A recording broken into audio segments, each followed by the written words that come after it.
Ya, Bismillahirrahmanirrahim. Eh, kita atau tepatnya saya diberi tugas, kalau nggak salah hari Jumat atau apa bulan lalu, dan kita melakukan beberapa langkah, yaitu menghitung mundur hari H SEA Games. Karena kalau untuk membuat suatu program kita harus tahu waktu yang tersedia sampai ke event. Yang kedua, saya langsung berkoordinasi dengan KOI siapa-siapa saja pemain yang didaftarkan oleh pelatih sebelumnya, karena saya ingin tahu kualitas pemain-pemain yang didaftarkan. Dan tentu saya memastikan dukungan dari PSSI dan dari Kemenpora, dari KOI juga. Dan alhamdulillah kemarin semua pelatih mengambil kesimpulan bahwa perlu dilakukan 2 kali periode TC. Kami TC pertama di Oktober kemarin tanggal 2 dan akan berakhir nanti di akhir FIFA Matchday tanggal 14 Oktober. Dan setelah itu para pemain kami kembalikan ke klub masing-masing. Di periodisasi persiapan Oktober, kita di awal melakukan cek ya terhadap pemain-pemain yang 32 orang yang memasuki TC, diantaranya tes kesehatan mereka, dan juga kita melakukan tes yang berhubungan dengan informasi terkini para pemain. Karena menurut kami untuk memilih pemain, saya butuh banyak informasi para pemain tersebut. Di samping kita sebelumnya juga melihat penampilan mereka di liga, di kompetisi, dan juga mencatat jumlah menit bermain mereka. Dan di periodisasi ini kami juga meminta kepada PSSI ada uji coba. Dan alhamdulillah dan terima kasih buat PSSI menyediakan 2 kali uji coba, yaitu tanggal 10 besok dan kemudian tanggal 13. Tujuan dari uji coba yaitu melihat kualitas pemain yang 32 ini. Makanya tadi ke tim pelatih saya minta di MCM pergantian pemain 12 orang, dan alhamdulillah tadi disetujui, dan kami ingin melihat semua pemain yang dari 32 itu. Oleh sebab itu pesan ini saya sampaikan juga ke masyarakat bahwa besok adalah mencoba dalam rangka mencari format terbaik, 23 pemain terbaik yang akan kita bawa ke SEA Games. Dan yang kedua, secara bertahap dan berproses mencari 11 pemain terbaik. Oleh sebab itu, penampilan tim nasional U22 SEA Games besok adalah penampilan awal, belum penampilan yang benar-benar kualitasnya atau penampilannya siap untuk di SEA Games. Mungkin itu untuk sementara yang bisa saya sampaikan. Mungkin kita sudah melewati training camp pertama untuk persiapan SEA Games. 1 minggu sudah kita melakukan persiapan, tentunya kerja keras semua pemain dan ingin mempersembahkan emas kembali untuk Indonesia, dan kita akan memberikan yang terbaik mas intinya untuk SEA Games nanti. Kalau nggak salah PSSI sudah rilis 32 pemain yang dipanggil. Ya, jadi itu yang dipanggil. Jadi ada beberapa pemain yang belum bisa datang di TC pertama ini, dan kami melakukan pergantian untuk beberapa pemain yang tak bisa itu dari 50 pemain. Jelas ya? Terus mengenai India, terserah India aja nanti, dia nggak mungkin saya mengatur game plan-nya India kan.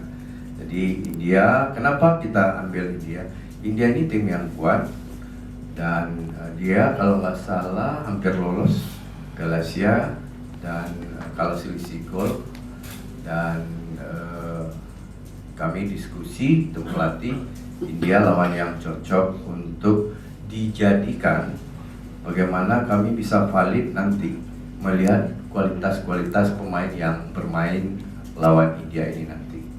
Jadi konteks kenapa uji coba dengan India adalah kepentingan kita, yaitu bagaimana nanti saya dapat informasi sejernih dan sedetail-detailnya tentang pemain-pemain yang 32 itu.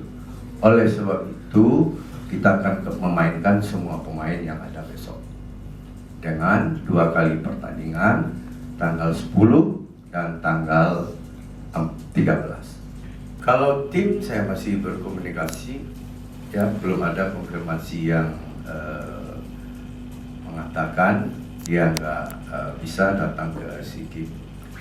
Tapi kalau ada klub ya yang mengatakan seperti itu, karena ini bukan agenda dari FIFA Matchday, saya pikir wajar-wajar aja.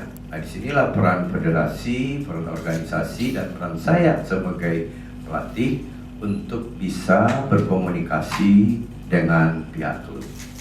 Setelah komunikasi itu kita lakukan nanti nggak bisa, dan saya juga nggak harus cengeng, ya, karena pemain lain kan juga ada. Ya. Terus yang kedua, strike masih kondisi cedera. Menurut tim dokter saya setelah dicek memang cedera, dan itu juga ada beberapa pemain lain, jangan hanya strike, banyak ada Marcelino, ada beberapa pemain yang masih cedera. Kalau masih cedera, belum ada keterangan dokter atau izin dokter untuk bisa ikut berlatih, saya pasti tidak akan gegabah untuk memaksakan dia ikut tes. Pasti setiap pelatih punya filosofi bermain sendiri, dia punya trademark sendiri. Makanya langkah pertama yang saya lakukan kemarin, 50 pemain yang didaftarkan oleh PSSI atau oleh pelatih yang lama ke KOI, itu ada nggak kriteria nanti yang pas untuk menjalankan game plan yang kami punya. PSSI, Pak Ketua Umum PSSI ingin cara bermain senior U23, U20, U17 kalau bisa itu sama. Oleh sebab itu kami yang berprofesi pelatih dan berada di lingkungan sepak bola Indonesia tentu belajar apa-apa saja sih yang dimaukan tentang filosofi dari timnas senior. Pasti pelatih-pelatih timnas di bawahnya akan mencoba semaksimal mungkin ya untuk menyesuaikan tanpa menghilangkan khas-khas seorang pelatih.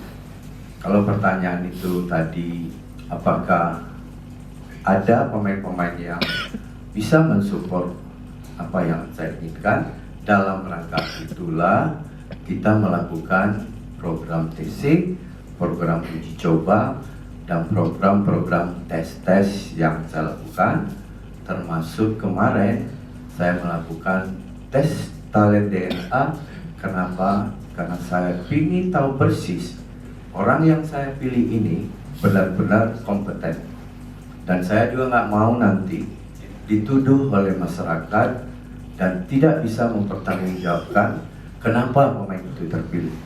Oleh sebab itu, ke semua staf pelatih saya bilang, lakukan, ambil semua data-data yang perlu nanti, yang satu saat nanti mungkin bisa menjawab pertanyaan-pertanyaan dari masyarakat, dari media, dan dari PSSI sendiri. Dari 32 pemain yang saya pilih, punya kualitas leadership yang bagus, minimal leadership terhadap diri dia sendiri. Semua pemain saya salut, ya, semua bekerja keras setiap hari. Sudah 5 hari saya bekerja sama dengan dia. Mereka disiplin, dan beberapa pemain saya berupaya untuk bisa dia berubah dari hal yang selama ini kurang baik sekarang menjadi lebih baik. Mengenai siapa yang bisa menjadi kapten, makanya saya minta bantuan dari beberapa, termasuk kita melakukan pooling kepada para pemain, termasuk saya melakukan tes talent DNA, termasuk saya melakukan tes golongan darah. Siapa sih di antara 32 itu yang nyaman oleh 23 pemain nanti untuk menjadi leadernya dia, dan nyaman bagi saya untuk menyampaikan informasi ke kapten, dan kapten itulah yang menjadi wakil saya di dalam tim tersebut. Sampai saat sekarang lagi berproses, sama berprosesnya siapa yang menempati posisi penjaga gawang, siapa yang menempati posisi striker, dan semua posisi yang ada. Belum ada yang permanen, dan oleh sebab itu pertandingan uji coba besok kita akan melakukan perubahan-perubahan dan orang-orang yang berbeda di setiap posisi itu di 2 pertandingan tersebut.